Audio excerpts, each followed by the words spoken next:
I want to ask you a question. Who's coaching you? Who's asking you the tough questions? Who's telling you, man, you're the common denominator to all of your issues and challenges? Who's telling you, man, all day long you become the magnetic pulse that attracts to you both good and bad? I want to be your life coach. I want to be the one that cheers you on to the finish line. I want to be the one that you ask the tough questions. And it doesn't mean that I have all the answers, but it means that you have a partner, someone who believes in you, not the you see right now, but the you can't imagine, the you that you are to become, the you were destined to be. I always say we both need the positive and the negative. It's not enough to have the knowledge of the matter, but we must have the wisdom as well. For wisdom settles it. And that's what I want to offer you as you join me on the Coach's Corner. I want to offer you the wisdom of the matter. Maybe it might be relationships, talking about our campaigns for more, for life, the dark room for our subconscious, our spiritual journey. Whatever it is, I want to be there to encourage you, to build you, to challenge you, to cheer you on to the finish line. I'm qualified to do this. Why? Because I'm you. Well, welcome aboard. We are glad that you decided to stop by as we go forward in another Coach's Corner. Thank you so very much for stopping by to all different platforms that are appropriately receiving syndication for SIB programming. Thank you so very much. We surely appreciate it. And we would be remiss without mentioning those who are following us on the Spreaker platform where we podcast daily. Also on the radio platform where you may be listening right there on SIBN Radio at www.sibnradio-by Select USA TV, our newest home, www.sibnradio-by Select USA TV. And we surely appreciate you. We want to talk just for a few minutes about processing is progressing. Processing is progressing. One of the things that I have found in my own life is that we often refuse to process pain. It is not to say that we should process, or we're able to process in our lifetime, everything that we have experienced that has been negative or has hurt us in some sort. But it is important to understand that if we're going to progress, we have to process.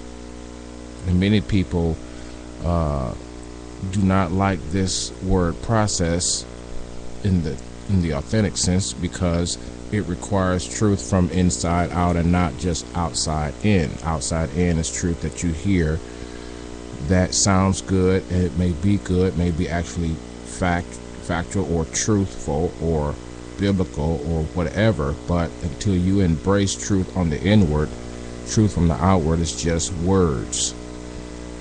It's until we wrap our hearts around the matter. So my effort today is to encourage you to find what processes we have abandoned, because oftentimes what we do is we initiate other processes and abandon processes because, well, I'm not going to deal with that. For instance, if you break up with someone, this particularly is in a marriage, or particularly in a situation where the person you broke up with is a parent of a child that you also are a parent in.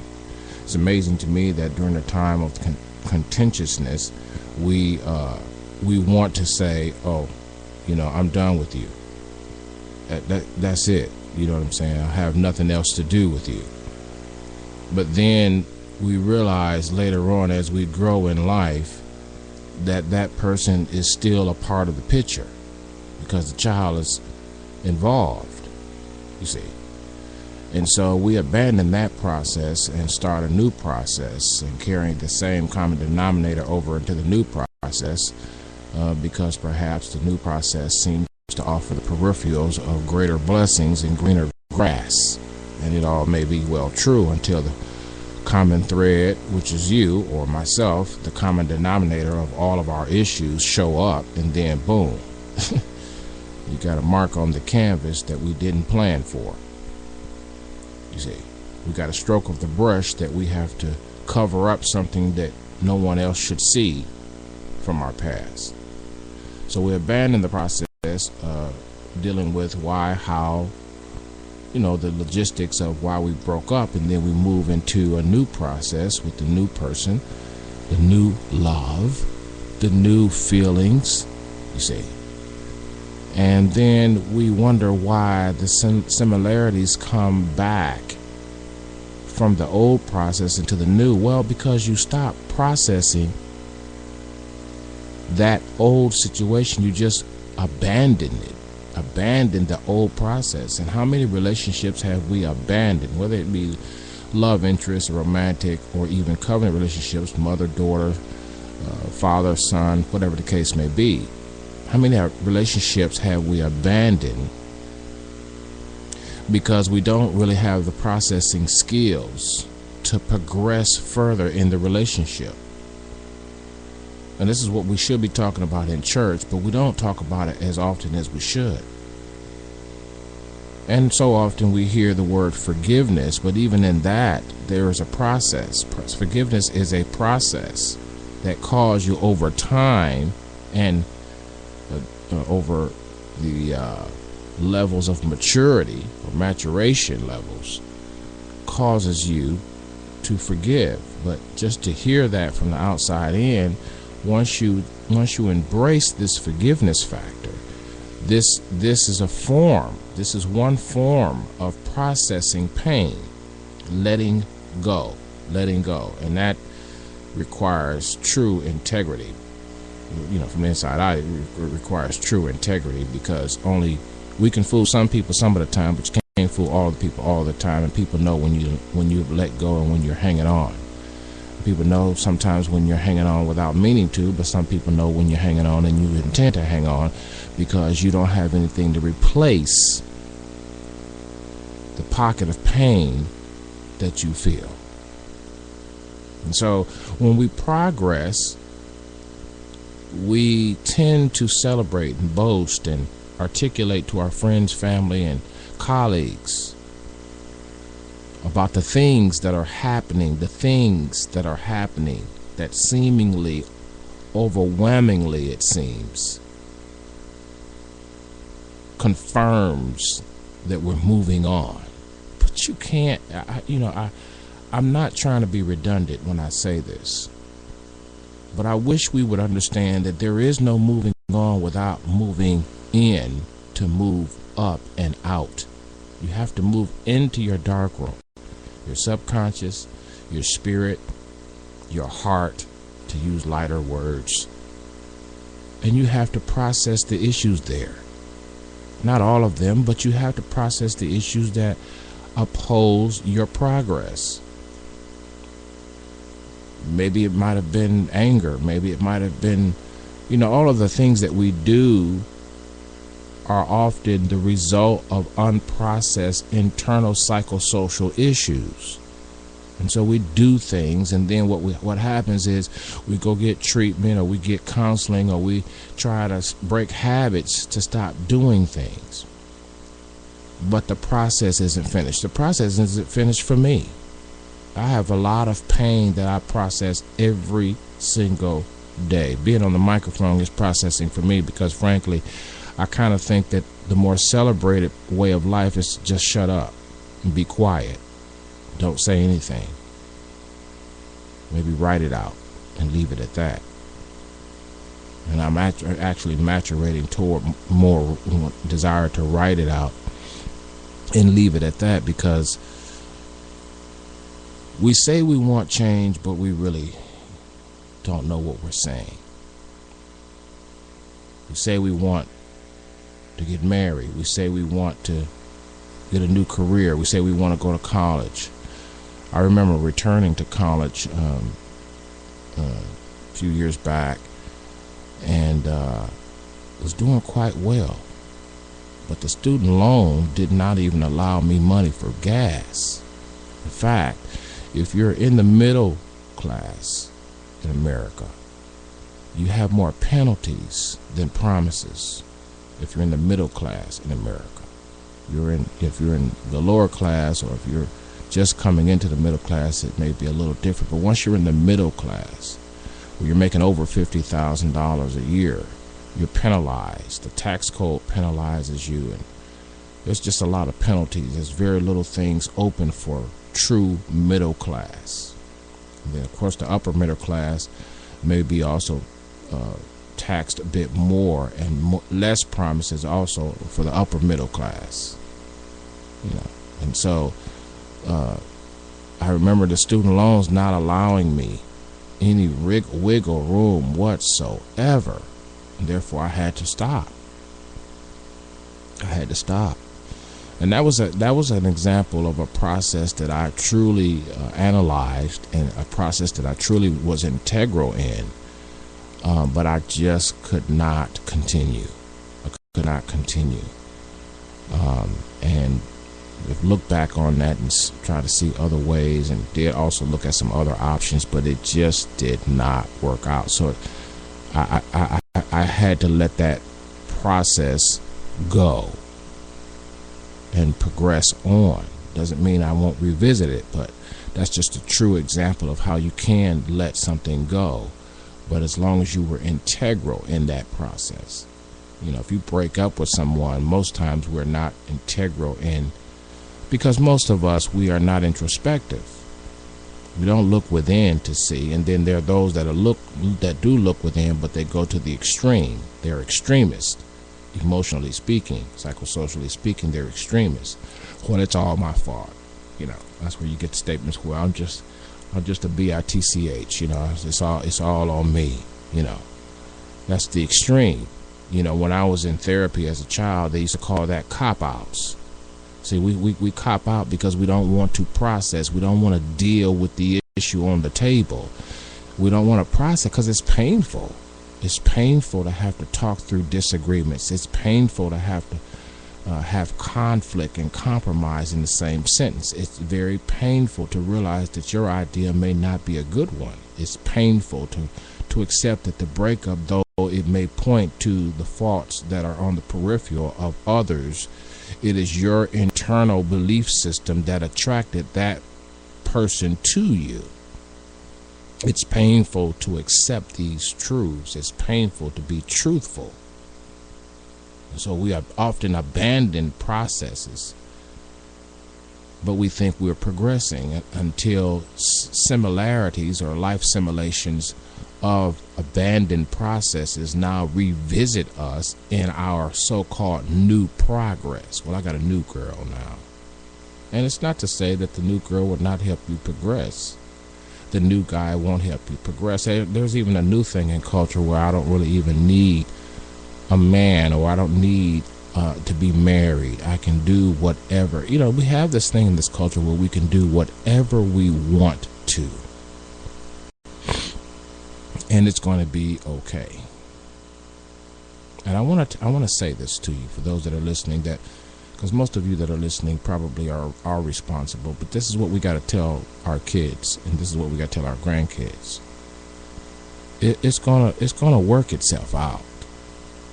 But until you change, and in the Christian sense, until you repent, repenting meaning, God, I was wrong for how I've conducted myself.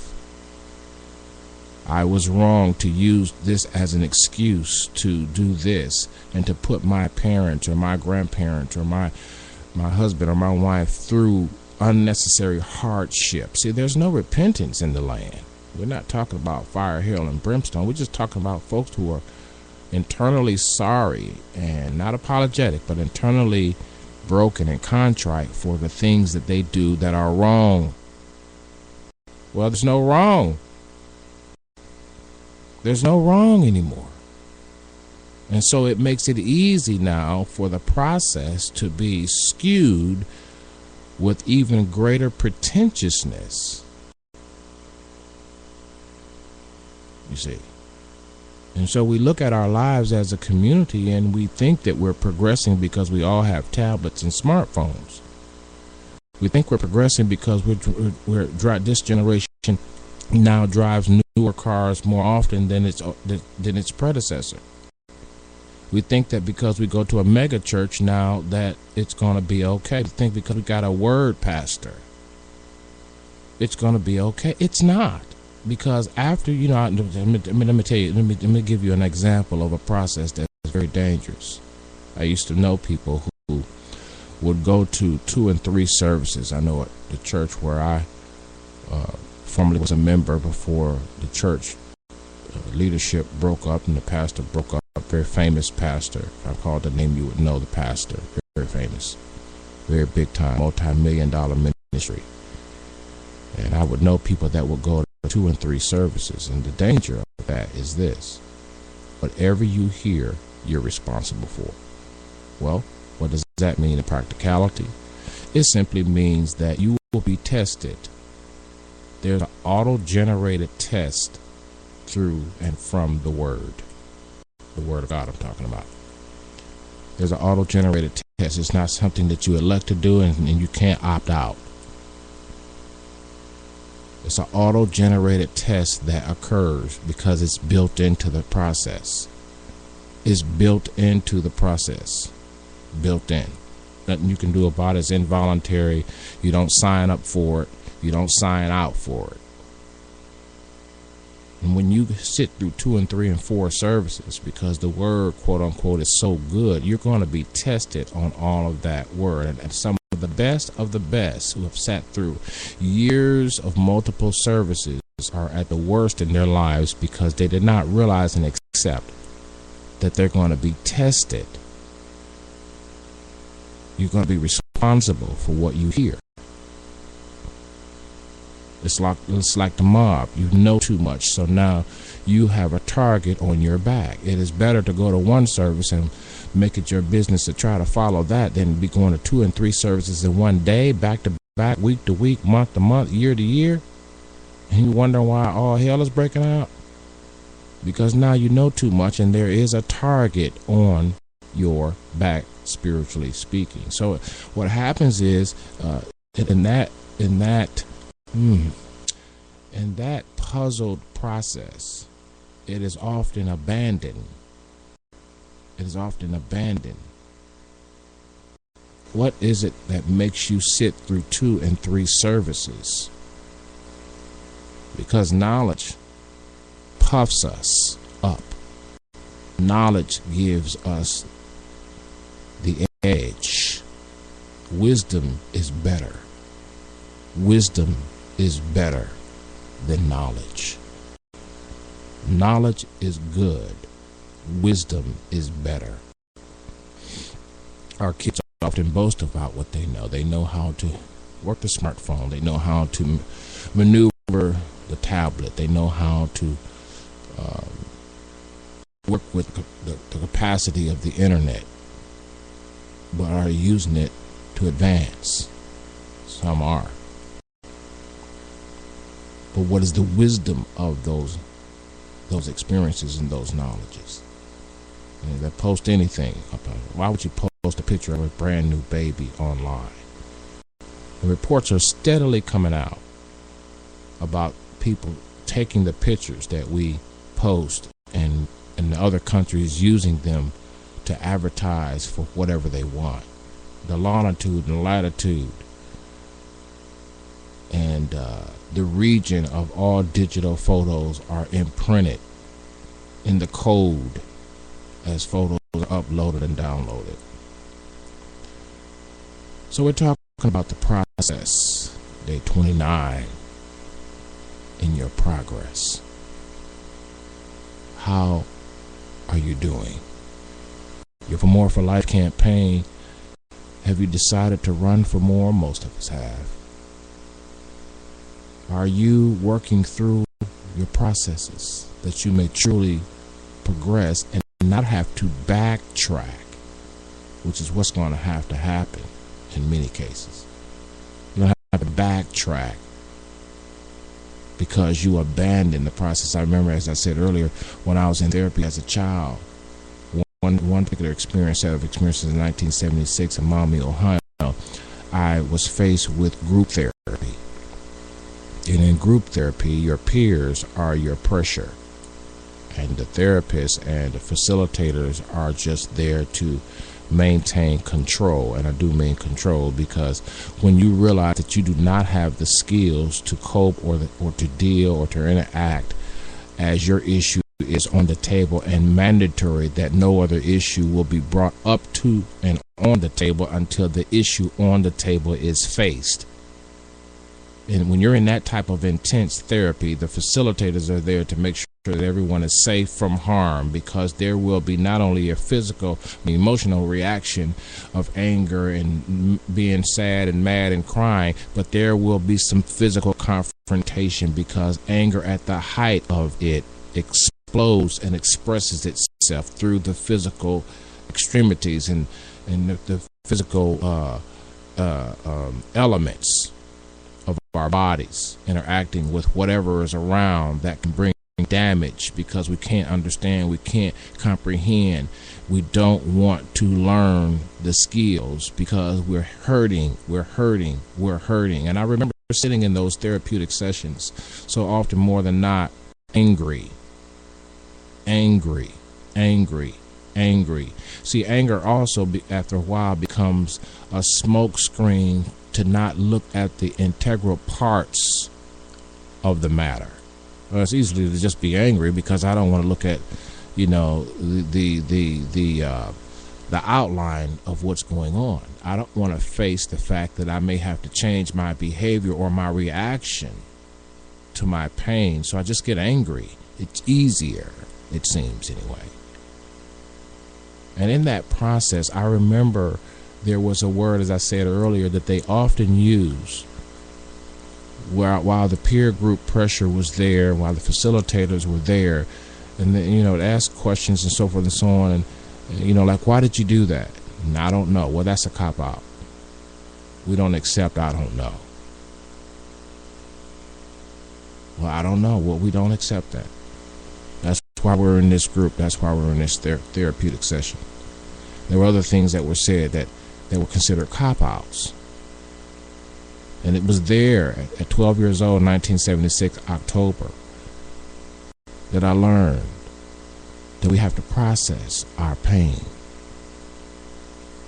In the police and law enforcement, police and fire and first responders training, when there is a death, when there's a shooting, when there's a calamity that involves loss of life,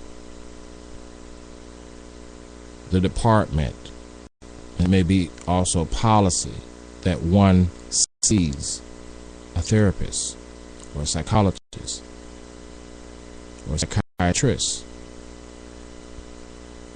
Did you know that?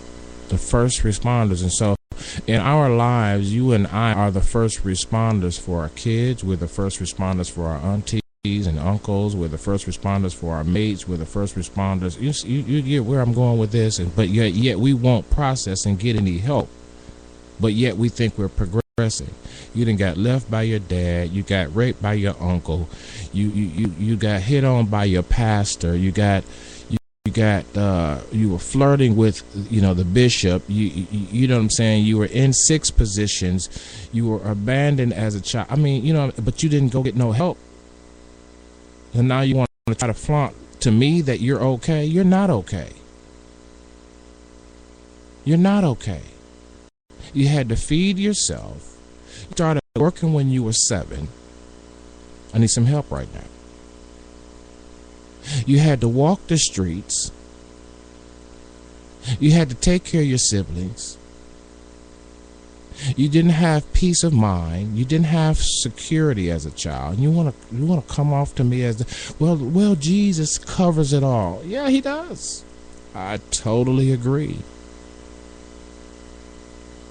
But even Jesus had to wait on the maturation of his own disciples. Some things came with time, but some things came with questioning and therapeutic sessions that seemed to be religious in nature. But the object of those lessons and those sessions was to get the disciples to see their inner selves, and to see that they were the common denominator, and that they, with the knowledge that Jesus disseminated to them, were co-laborers with him. There's a part that he does, Jesus, the Holy Spirit, and there's a part that we do. We are often failing at understanding how this works. There is a process. Every story in the Bible shows you that. Joseph, Saul, Peter, David, Samson, even the more quieter disciples, Matthew, Luke, all followed a varying set of processes. And so the question is, for More for Life, are you working your processes so that you can truly progress and not have to double back? And as we said on last session, interrupt your momentum, your thrust, your torque. See, when you see that your life is going in a pattern, you have to ask these questions. That's another thing I learned in therapy. How to spot counter development patterns. That doesn't mean I have a handle on everything. I'm just like you, you know. But we become better when we're able to look at us more. I'm not talking about looking at the other guy. The other guy is agitating and aggravating you so that you can become better. If you've attracted something to you, it's because of the flaws in you, not just because of the flaws in them. You use those experiences as learning tools. You use those experiences as springboards. You use those experiences as times of inflection or reflection. And you learn to become more objectivity. You learn to become more objective, so that objectivity now rules the day and not a chip on your shoulder or a defensive mechanism emotionally. You can do this. And we're not talking about doing it all at one time. I'm on the microphone therapeutically for you, but it's also for me. Because I've been through all of these experiences, sat in the presence of all these professionals as a child, as a young adult. But while going to a church that denies the psychological build-up and the makeup, even the psychological ministry of Jesus. Jesus was the baddest psychologist walking, and people can't even see that. They can't even see that. They make him out to be some religious fool, some religious prodigy. But he was much more. He understood. He made the mind. He understood the mind. He made the spirit. He understood the spirit. You know, so that's why I'm here. We can do this together. Your For More for Life campaign won't stop. We're always going to want more. But are we going to get the peripheral blessings, or are we going to have that which leaves a legacy for our children? This is the coach. Thank you so much for following us. Whatever you do, tune in next time. We have one more day to go for our For More for Life campaign. Until next time, be blessed and take care of yourself. Ask you a question. Who's coaching you? Who's asking you the tough questions? Who's telling you, man, you're the common denominator to all of your issues and challenges? Who's telling you, man, all day long you become the magnetic pulse that attracts to you both good and bad? I want to be your life coach. I want to be the one that cheers you on to the finish line. I want to be the one that you ask the tough questions. And it doesn't mean that I have all the answers. but that means that you have a partner, someone who believes in you, not the you see right now, but the you can't imagine, the you that you are to become, the you were destined to be. I always say we both need the positive and the negative. It's not enough to have the knowledge of the matter, but we must have the wisdom as well. For wisdom settles it. And that's what I want to offer you as you join me on the Coach's Corner. I want to offer you the wisdom of the matter. Maybe it might be relationships, talking about our campaigns for more, for life, the dark room of our subconscious, our spiritual journey. Whatever it is, I want to be there to encourage you, to build you, to challenge you, to cheer you on to the finish line. I'm qualified to do this. Why? Because I'm you.